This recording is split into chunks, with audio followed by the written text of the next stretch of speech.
자, 오늘은 창세기 10장으로 들어가 볼 텐데요. 여기에는 세상에서 가장 오래되고 또 가장 중요한 족보 중 하나가 담겨 있습니다. 근데 이게 그냥 누구는 누구를 낳고 이런 이름만 쭉 나열한 게 아니에요. 사실 이건 놀랍게도 인류 전체가 어떻게 시작됐는지를 보여주는 일종의 고대 지도 같은 겁니다. 자, 그럼 지금부터 저랑 같이 이 지도를 한번 펼쳐보시죠. 한번 상상해 보세요. 단 하나의 가족에서 어떻게 지금 우리가 보는 이 지구상의 수많은 민족들, 다양한 문화들이 생겨날 수 있었을까요? 정말 엄청난 지문이죠? 네, 바로 이 거대한 지문에서 오늘 이야기는 시작됩니다. 바로 이 본문이 우리가 오늘 자세히 들여다볼 내용입니다. 딱 보면 그냥 어려운 이름들만 쭉 나열된 것 같잖아요. 하지만 그 속을 자세히 들여다보면요. 이건 세상을 완전히 뒤덮었던 그 대홍수 이후에 인류가 어떻게 다시 퍼져나가고 다양해졌는지를 설명하는 일종의 신학적인 지도라고 할 수 있습니다. 아주 특별하죠? 자, 그럼 이야기의 배경부터 한번 살펴볼까요? 상상해보세요. 거대한 홍수가 모든 걸 휩쓸고 지나간 텅 빈 세상입니다. 이제 노아의 가족에게는 이 지구 전체에 다시 생명을 채워 넣어야 하는 정말 엄청난 임무가 주어진 거죠. 말 그대로 인류의 두 번째 시작이라고 할 수 있겠습니다. 그리고 이 새로운 인류 이야기의 한가운데에는요. 바로 노아의 세 아들, 그러니까 셈, 함, 그리고 야벳이 있습니다. 바로 이 세 명으로부터 앞으로 우리가 알게 될 지구상의 모든 민족이 시작되는 겁니다. 다시 말해서 이 기록에 따르면 지금 지구상에 존재하는 모든 사람, 모든 민족은 이 세 아들 중 한 명으로부터 시작됐다는 겁니다. 이거 정말 놀랍지 않나요? 결국 우리 모두의 뿌리가 이 세 사람에게서 만난다는 뜻이니까요. 그런데 여기서 정말 흥미로운 점은 뭐냐면요. 이 세 아들에게 주어진 운명이 처음부터 각기 달랐다는 거예요. 한 혈통에는 축복이, 또 다른 혈통에는 제국 건설과 저주가, 그리고 나머지 하나에게는 넓은 땅으로의 확장이 예언되거든요. 이들의 운명이 과연 어떻게 펼쳐질지 정말 궁금해지죠? 자, 그럼 먼저 야벳과 함, 이 두 아들의 후손들이 어떻게 세상으로 퍼져나가서 고대 세계의 주역이 되었는지 그들의 발자취를 한번 따라가 보겠습니다. 먼저 야벳의 후손들을 볼게요. 이들은 주로 지중해의 섬들이나 해안가 지역으로 뻗어나갔다고 나와요. 그러니까 우리가 흔히 생각하는 고대 그리스인들처럼 바다를 터전으로 삼고 무역을 했던 그런 해양 민족들의 조상이 되었다고 볼 수 있는 거죠. 자, 다음은 함의 혈통입니다. 여기서부터는 정말 인류 역사에 굵직한 획을 그은 고대 제국들이 등장하기 시작합니다. 우리가 아는 그 피라미드의 이집트, 그리고 거대한 도시 바빌론, 이런 이름들만 들어도 딱 감이 오죠. 인간의 힘과 문명이 어디까지 갈 수 있는지를 보여주는 그런 상징적인 제국들입니다.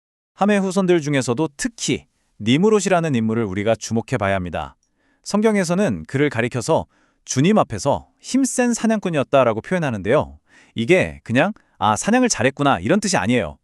이건 그 당시 누구도 맞설 수 없는 엄청난 힘과 권위를 가진 아주 강력한 통치자였다는 걸 의미하는 표현입니다. 니무롯이 남긴 유산은 그야말로 어마어마합니다.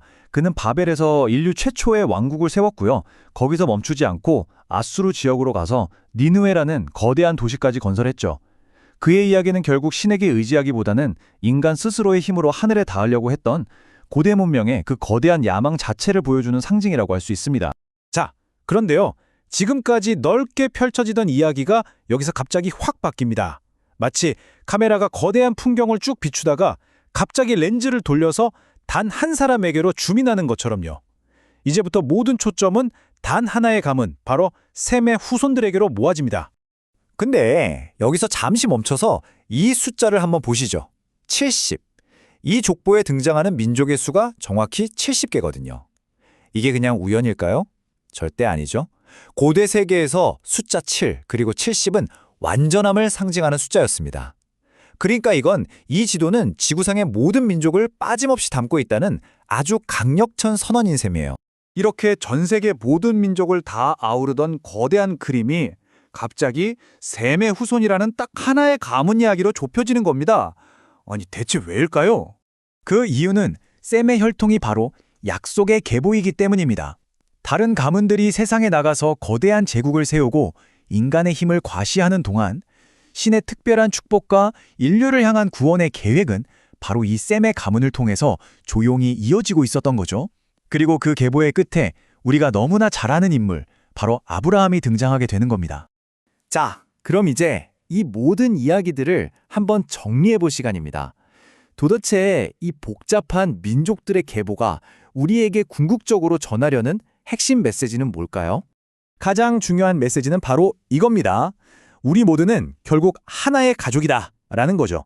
마치 하나의 거대한 나무에서 뻗어나온 가지들처럼 어떤 가지는 거대한 제국이 되고 또 어떤 가지는 축복의 통로가 되는 서로 다른 운명을 살았을지는 몰라도 결국 우리는 모두 노아라는 하나의 뿌리에서 시작됐다는 사실을 잊지 말라는 겁니다. 결론적으로 이 민족들의 계보라는 지도는 두 가지 역할을 동시에 하고 있는 셈입니다. 첫째, 모든 인류가 서로 연결된 한 가족이라는 보편적인 그림을 보여주고요. 동시에 그 수많은 사람들 가운데서 앞으로 전개될 아주 특별한 구원의 이야기를 위해 무대를 마련하는 거죠. 모두가 연결되어 있지만 그 중에서도 특별한 이야기가 시작될 한 라인을 우리에게 딱 보여주는 겁니다. 이 고대의 이야기는 결국 오늘을 살아가는 우리에게 마지막으로 이런 질문을 던지는 것 같습니다. 만약 우리가 정말로 전 세계 모든 사람들을 하나의 거대한 가족으로 바라볼 수 있다면 지금 우리가 사는 이 세상이 과연 어떻게 다르게 보일까요? 이 질문을 여러분께 남겨드리면서 오늘 이야기는 여기서 마치도록 하겠습니다.